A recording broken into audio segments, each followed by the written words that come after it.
आज की इस वीडियो में हम बात करने जा रहे हैं कि जमीन सर्वे का फॉर्म जो है, जिसको परपट 2 के नाम से जानते हैं, उस फॉर्म को कैसे भरना है ताकि कोई त्रुटि ना हो और आपका काम जो है सर्वे का काम बहुत अच्छा से हो सके। ठीक है, तो वो परपट 2 को कैसे भरेंगे और कैसे ऑनलाइन जमा करेंगे, इसके विषय में हम आपको स्टेप बाय स्टेप इस वीडियो में जानकारी देने जा रहे हैं।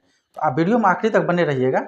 मैंने सभी बिंदुओं पर जो है बहुत बारीकी से बात किया है। साथ ही साथ जो व्यक्ति बाहर रह रहा है, यदि आप कहीं भी रह रहे हैं तो आप ऑनलाइन ये फॉर्म को डाउनलोड कर सकते हैं। कैसे डाउनलोड करेंगे, कहाँ फॉर्म मिलेगा, वो भी हम इसी वीडियो में आपको बताने जा रहे हैं। ठीक है, तो आप फॉर्म को डाउनलोड करके भर के और जो है ऑनलाइन ही जमा कर सकते हैं। आपको ऑफलाइन विजिट करने का आवश्यकता नहीं है, आप घर बैठे ये काम कर सकते हैं। तो कैसे फॉर्म को भरा जाएगा और कैसे ऑनलाइन जमा किया जाएगा और ये फॉर्म कहाँ मिलेगा, तो ये सभी जानकारी जो है आपको आगे इसी वीडियो में मिलने वाला है। तो आप वीडियो को आखिरी तक देखते रहिए। तो देखिए, ये परपट 2 है। ठीक है, इसी को जो है सर्वे फॉर्म के नाम से भी जाना जाता है। तो आप इस फॉर्म को कैसे भरेंगे वो आज की इस वीडियो में हम बताएंगे। यदि आपका ज़मीन जमा है, मौखिक बंटवारा किए हैं, तो ऐसी स्थिति में क्या होगा। यदि आप लोग का जो है बंटवारा नहीं है, सम्मिलित है, 3-4 भाई के नाम से कोई प्रॉपर्टी है, ऐसी स्थिति में ये फॉर्म कैसे भरा जाएगा। साथ ही साथ मान लीजिए आपका पिताजी के नाम से ज़मीन है और पिताजी अभी वर्तमान में जीवित है, तब कैसे फॉर्म भरा जाएगा। या दादा या परदादा के नाम से ज़मीन है और अब वर्तमान में दादा परदादा जीवित नहीं है, आप लोग अपने नाम से जो है सर्वे करवाना चाहते हैं, सर्वे में खाता खुलवाना चाहते हैं और अपने नाम से जो है खतियान तैयार करवाना चाहते हैं इस सर्वे में, तो फॉर्म कैसे भरा जाएगा। ठीक है, जितना भी सिचुएशन हो सकता है सभी सिचुएशन का हम बारे में बताएंगे कि फॉर्म कैसे भरा जाएगा, ताकि आपको जो है आगे चल के इन भविष्य में कभी कोई दिक्कत होने वाला नहीं है। ये फॉर्म 2 टाइप का आता है। एक तो आप देख रहे हैं परपट 2 है और एक आएगा परपट 3। वो भी 3 भी हम आपको भरने बताएंगे, साथ ही साथ इसको ऑनलाइन जमा करने भी बताएंगे। यदि आप बिहार से बाहर कहीं रह रहे हैं तो आपको अपने यहाँ आने का ज़रूरत नहीं है, सर्वे कार्यालय का चक्कर काटने का बिल्कुल भी ज़रूरत नहीं। आप जहाँ है वहीं से ईजिली आप इसको जमा कर पाएंगे। ठीक है, तो चलिए सबसे पहले हम लोग फटाफट जो इसको भरने आपको बता दे रहे हैं। ठीक है, तो सबसे पहले देखिए यहाँ पे राजस्व ग्राम है, आप अपना गाँव का नाम देंगे, आपका थाना नंबर होता है। ठीक है, हर मतलब थाना में जो है एक नंबर होता है। ठीक है, तो आप जो है थाना नंबर पता कर लेंगे या फिर आप जो है ऑनलाइन भी इसको देख सकते हैं, मतलब जानकारी ले सकते हैं। उसके बाद हल्का नंबर होता है। ठीक है, आपको हल्का नंबर यहाँ पे देना है और पुलिस थाना जहाँ पे है वहाँ देना है। आप अंचल देंगे, यहाँ पे जिला देंगे। ठीक है, इतना तो हो गया। अब आते हैं सबसे महत्वपूर्ण मुद्दा पे, जिसमें जो है ज़्यादा से ज़्यादा व्यक्ति को गलती हो जा रहा है भरने में। ठीक है, बहुत व्यक्ति को जो है पता ही नहीं है कि यहाँ पे क्या भरा जाएगा, जिसके कारण जो है बहुत व्यक्ति को गलती हो जाता है। ठीक है, तो चलिए अब जो है सबसे इम्पोर्टेंट बात हम आपको बताने जा रहे हैं। देखिए, यहाँ पर हम एक एग्जांपल लेके समझाते हैं ताकि आप इजीली समझ सकें। ठीक है, मान लीजिए 100 डिसमिल ज़मीन है। इस सर्वे का जो फॉर्म भरेगा तो आपका जितना ज़मीन है जो भी प्रॉपर्टी है, वो या तो डिसमिल में होगा या फिर एकड़ में होगा। ये चीज़ को आप ध्यान में रख लीजिए। तो मान लीजिए 100 डिसमिल ज़मीन है और आप लोग 4 भाई हैं। चारों भाई के नाम से 100 डिसमिल ज़मीन है, आप लोग एक ही साथ रह रहे हैं। ठीक है, तो एक भाई के पीछे कितना पड़ा, 25 डिसमिल ज़मीन। और मान लीजिए चारों भाई के नाम पे सम्मिलित लिखा हुआ है, आप लोग बंटवारा वगैरह नहीं किए हैं। ऐसे स्थिति में ये जो कॉलम देख रहे हैं, इसमें चारों भाई का नाम आपको टाइप करना है। ये मतलब ऊपर से नीचे चारों भाई का नाम देना है और पिताजी का भी नाम देना है। यहाँ पे ध्यान रखना होगा कि टोटल ज़मीन कितना था, 100 डिसमिल। तो 100 डिसमिल ज़मीन था, तो यहाँ पे जो है एक भाई के पीछे कितना पड़ रहा है, 25 डिसमिल। ठीक है, तो 25 डिसमिल पड़ रहा है, यानी कि कह सकते हैं कि जैसे मान लीजिए ये ए है, तो ए का नाम लिख दिए, उसका पिता का नाम लिख दिए और उसका शेयर हो रहा है टोटल में कितना, 4 भाई है तो 1/4 शेयर हो रहा है। तो 1/4 भी आपको इसमें कॉलम में लिख देना है। मान लीजिए कोई 2 भाई है तो 1/2 लिखेगा, क्योंकि 50-50 होगा। कोई 3 भाई है तो 1/3 होगा, है ना। कोई 5 भाई है तो 1/5 होगा। 6 भाई है 1/6 यानी 1/6। ठीक है, इस टाइप से होगा। ठीक है, ये तो हो गया कि यदि आप लोग सम्मिलित है तब। तो ये सभी व्यक्ति के जो है मतलब एक ही साथ फॉर्म भरा जाएगा। मतलब 4 भाई है तो चारों का फॉर्म एक ही साथ भरा चल गया, सब व्यक्ति को अलग अलग भरने का आवश्यकता नहीं है। अब मान लीजिए 100 डिसमिल जैसे ज़मीन था और 4 भाई है, चारों भाई जो है उसको मौखिक बंटवारा के तौर पे अलग कर लिए हैं और अब चाहते हैं कि हम सभी व्यक्ति के नाम से अलग अलग जो है खतियान तैयार हो जाए इस सर्वे में। तो ऐसी स्थिति में मौखिक बंटवारा का तो कानून में कोई वैल्यू है नहीं, तो आपको जो है मौखिक बंटवारा को एक कानूनी रूप देना होगा, यानी कि आपको जो है पंचनामा बंटवारा करवाना होगा। और ये पंचनामा बंटवारा बहुत भागदौड़ वाला नहीं है, बिजू बहुत जो है आप 100 रुपया में, बहुत कम खर्च में, मात्र 100 रुपया में जो है ये आप बंटवारा करवा सकते हैं। कैसे करवाएंगे, इस टॉपिक पर हम पहले वीडियो बना के अपलोड किए हुए हैं। तो मौखिक बंटवारा यदि करवा लेंगे तो ऐसी स्थिति में आप लोग 3 4 5 भाई, जितना भी भाई है, सब व्यक्ति के नाम से अलग अलग जो है खतियान हो जाएगा, ठीक है। तो यदि मौखिक बंटवारा कर लिए तो आप अपने ठो नाम देंगे, बाकी भाई का नाम नहीं देंगे, क्योंकि मान लीजिए 4 भाई है, ठीक है, तो आपका जितना शेयर हो रहा है, तो 100 डिसमिल टोटल जमीन था, आप लोग मौखिक मतलब लिखित बंटवारा कर लिए हैं, तो आपका 100 डिसमिल में कितना जमीन हो रहा है, 4 भाई है तो 25 डिसमिल हो रहा है ना, इसमें 25 लिखना है। ये जो है मतलब डिटेल है यहाँ पे लिखा हुआ, रकबा, इसमें आपको 25 लिख देना है। इसमें जो है आपको अपना नाम देना है, नीचे में पिताजी का नाम देना है, अस्थाई पता आपका आधार कार्ड के अकॉर्डिंग होगा, ठीक है। और मान लीजिए यदि पता कुछ थोड़ा सा बड़ा होता है, ग्राम देना पड़ता है, वार्ड नंबर देना पड़ता है, थाना देना पड़ता है, बहुत चीज़ लिखना पड़ता है, तो एक कॉलम से यदि दूसरा तीसरा में भी आ गया तो कोई टेंशन नहीं लेना है, ठीक है। जहाँ तक पता आ रहा है पूरा आपको पता दे देना है आधार कार्ड के अकॉर्डिंग। ये जो पता है ना, ये वो पता है जो आपका आधार कार्ड पे है, जो आपका अस्थाई पता है, जहाँ का आप निवासी है, जहाँ आप रह रहे हैं। ऐसा ना कि ये ज़मीन का पता आप दे दें। हो सकता है कि आप रह कहीं रहे हैं और ज़मीन कहीं दूसरा जगह है, तो ज़मीन का यहाँ पे पता नहीं देना है, आपका जो अस्थाई निवासी जहाँ का है वो पता यहाँ पे फिल करने के लिए बताया गया है, ठीक है। उसके बाद ये फॉर्म जब भी भर रहे हैं तो आपके पास जो है लगान रसीद होना चाहिए और ज़मीन का ओरिजिनल कागजात, जैसे केवाला हो गया, ये सब कागजात रहना चाहिए, क्योंकि उसी के अकॉर्डिंग जो है यहाँ पे खाता नंबर होगा, उसमें जो लिखा होगा खाता नंबर वो देख के आप टाइप करेंगे। किसी को तो ये खाता खसरा याद रहता ना है, यहाँ खाता नंबर लिखेंगे, यहाँ पे जो है खसरा नंबर लिखेंगे, और यहाँ पे चौहद्दी का बात हो गया है, ठीक है। तो यहाँ पे लिख देंगे पूरब में किसका है, पश्चिम में, उत्तर में, दक्षिण में। तो मान लीजिए यदि कोई ज़मीन आप खरीदे हैं 10 साल पहले खरीदे हैं, ठीक है, तो उस टाइम में आपका पूरब मान लीजिए ए व्यक्ति के नाम का ज़मीन था, कोई ए व्यक्ति था, उसका ज़मीन था, अब ए ने वर्तमान में बी को बेच दिया, अब बी सी को बेच दिया, तो अभी आपका पूरब में सी है, लेकिन आप जो 10-20 साल पहले केवाला करवाए थे उसमें पूरब में ए व्यक्ति शो कर रहा है आपका केवाला। तो अभी वर्तमान में पूरब में जो व्यक्ति का ज़मीन है उसका नाम आपको डालना है। आपका केवाला पे कोई व्यक्ति का नाम हो उससे आपको कोई मतलब नहीं होना चाहिए, ठीक है। तो वर्तमान में जो व्यक्ति का पूरब में ज़मीन है वो आप यहाँ पे डाल देंगे, ठीक है। पूरब में, पश्चिम में, उत्तर में, दक्षिण में, ये सब डाल देंगे, ठीक है। तो चौहद्दी का काम हो गया। अब आते हैं ज़मीन का किस्म, ज़मीन कैसा है, मतलब यदि आप उसमें घर बना के रह रहे हैं तो आप लिख देंगे निवासी, मतलब है ना, निवास का ज़मीन है। यदि बंजर भूमि है तो बंजर भूमि लिखेंगे, यदि खेती की ज़मीन है तो आप खेती लिख देंगे, ठीक है। और इसको आप छोड़ सकते हैं और इसको भी छोड़ सकते हैं, कहने का मतलब शेष को छोड़कर लगान, यदि लगान रसीद है तो आप उसमें देख सकते हैं कितना लगान आप जो है दे रहे हैं, तो इसको छोड़ भी सकते हैं। यदि है आपके पास जमाबंदी नंबर तो आप दे सकते हैं, ये डालना जो है ज़रूरी नहीं है। उसके बाद आता है कि ज़मीन आपको कैसे प्राप्त हुआ है, क्रय के द्वारा या दान के द्वारा या बंदोबस्त के द्वारा। यदि आप खरीदे हैं तो लिख दीजिए क्रय के द्वारा, यदि आपको दान में मिला है तो दान के द्वारा लिख देंगे, या फिर मान लीजिए आपको जो है मतलब पुश्तैनी ज़मीन है तो लिख देंगे पुश्तैनी ज़मीन या खतियानी ज़मीन।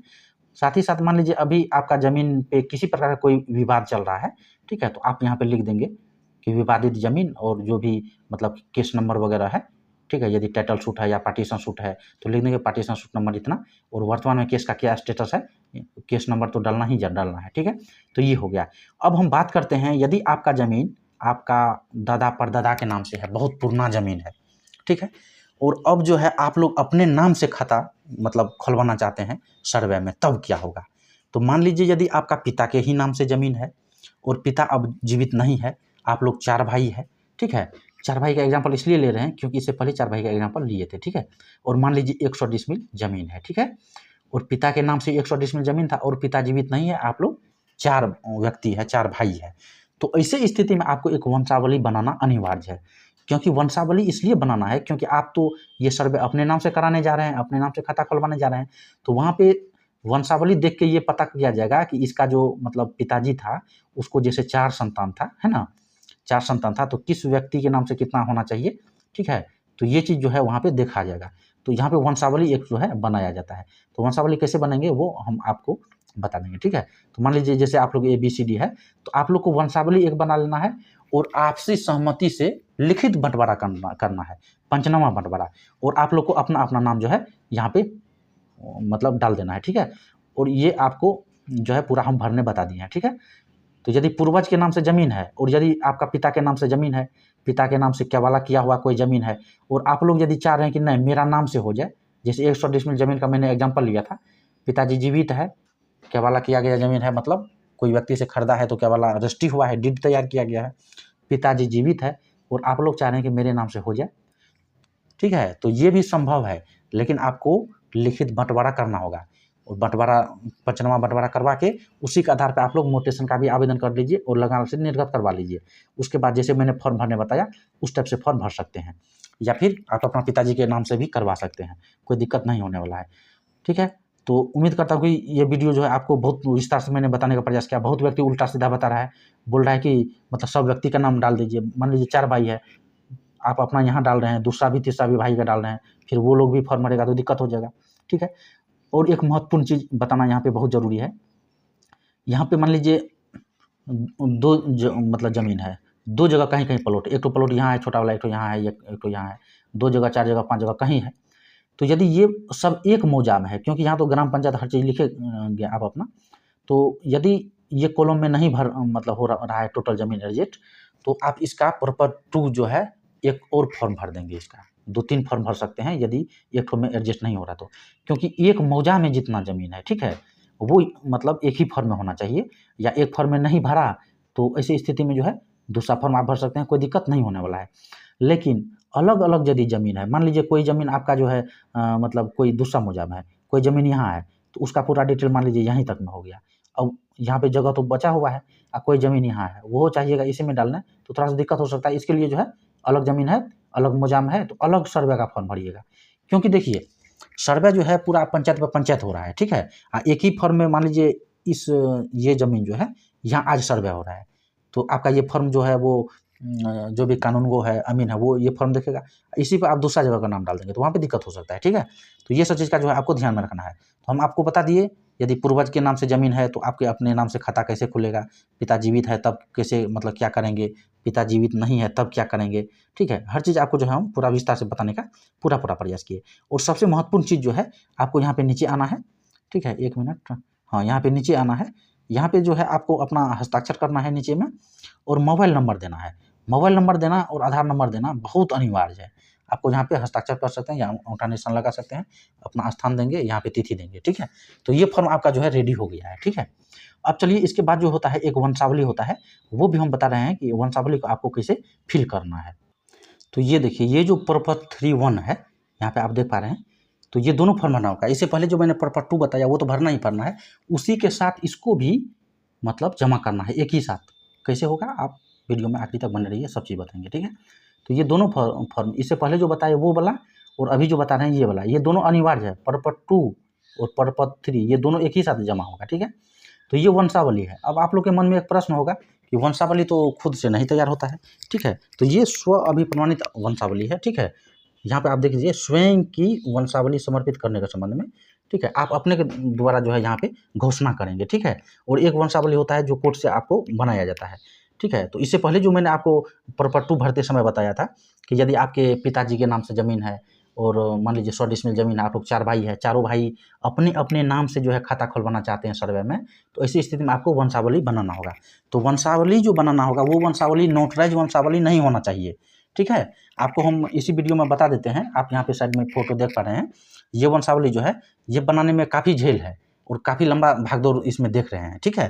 तो इससे बचने के लिए आपका वंशावली मात्र जो है 1 घंटा में तैयार हो जाएगा, ठीक है। फर्स्ट क्लास जुडिशियरी मजिस्ट्रेट के द्वारा तैयार किया जाएगा, नोटराइज वाला नहीं चलेगा, ठीक है। तो आप जो है कोर्ट के द्वारा वंशावली बना सकते हैं, एक ही दिन में काम हो जाएगा, कोई दिक्कत नहीं है, ठीक है, परेशानी का बात नहीं है, ठीक है। तो अब चलिए यहाँ पे आते हैं कि फॉर्म को कैसे भरना है। तो आप अपना अंचल का नाम देंगे, जिला का नाम देंगे, ये शिविर प्रभारी के नाम से जो है होगा, ठीक है। उसके बाद देखिए, आप यदि अपना यहाँ पे नाम डालेंगे, अपना जो भी पिता वगैरह है उसका नाम डालेंगे, 2-3 भाई है तो यहाँ पे वो सभी का नाम डाल देंगे। इसमें कुछ खास है नहीं, यहाँ पे निवास ग्राम हो गया, थाना, अंचल, जिला, जाति, ठीक है। आप जो भी जाति होंगे वो जाति का यहाँ पे मतलब डालना जरूरी है। उसके बाद यहाँ पे अंचल वगैरह हर चीज़ है। और सबसे नीचे यदि आएंगे तो आपको यहाँ पे दस्तखत करना है, यहाँ पे दस्तखत करके, ठीक है। ये फॉर्म हो गया पर्पस 3 तैयार। इसमें कुछ खास है नहीं, पर्पस 3 है ये, ठीक है। तो पर्पस 3 और पर्पस 2 वो दोनों को जो है आप मोबाइल से भी मतलब जो है दोनों को मर्ज कर सकते हैं, एक ही में कर सकते हैं। जैसे पीडीएफ तैयार होता है अलग अलग, जैसे मान लीजिए 10 गो फोटो है और कहीं आप भेजना चाहते हैं 10 फोटो को, तो एक ही साथ सबको जो है पीडीएफ में तैयार किया जाता है ना, 1 बाय 1 देखने के लिए। तो उसी प्रकार से ये दोनों को मर्ज कर देना है। और मर्ज यदि करेंगे तो आपको यह ध्यान में रखना है कि 3 MB से ज़्यादा का फाइल नहीं होना चाहिए, ठीक है। ये दोनों को प्रिंट करवा लेंगे। और ये दोनों फॉर्म पर्पस 2 और पर्पस 3 कैसे मिलेगा वो भी जानकारी हम इसी वीडियो में आपको देंगे, तो आप वीडियो में आखिर तक बने रहिएगा। आपको जो है गूगल में टाइप करना है DLRS, यहाँ पे आप शॉर्ट फॉर्म इसका देख रहे हैं DLRS। इतना यदि सर्च करेंगे तो ये जो है वेबसाइट आ जाएगा, ठीक है। या फिर आप इसको जो पूरा सर्च करना चाहते हैं तो पूरा भी कर सकते हैं। यहाँ पे आप वेबसाइट देख लीजिए DLRS.BIHAR.gov.in, ठीक है। इतना आप डालेंगे तो यहाँ पे आ जाएगा। अभी जो आपको मैंने 2 फॉर्म भरने बताया था, एक तो बताया था आपको प्रपत्र 2 और एक बताया था कौन, प्रपत्र 3।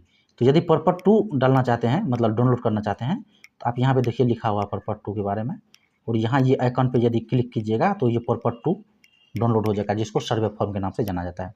और जो वंशावली था प्रपत्र 3.1, वो देखिए यहाँ पे यदि क्लिक कीजिएगा यहाँ पे, तो वो भी जो है यहाँ पे डाउनलोड हो जाएगा, ठीक है। यहाँ पे देख लीजिए, यहाँ पे आपको क्लिक करना है, ये जो एरो है मतलब तीर का नीचे, इस पर क्लिक करना है, ठीक है। तो ये दोनों फॉर्म यहाँ से आप डाउनलोड करके इजीली जो है इसको यहाँ पे अपलोड करना है। कैसे अपलोड करना होगा, तो वेबसाइट का आप रूपरेखा देख लीजिए किस टाइप से खुलता है।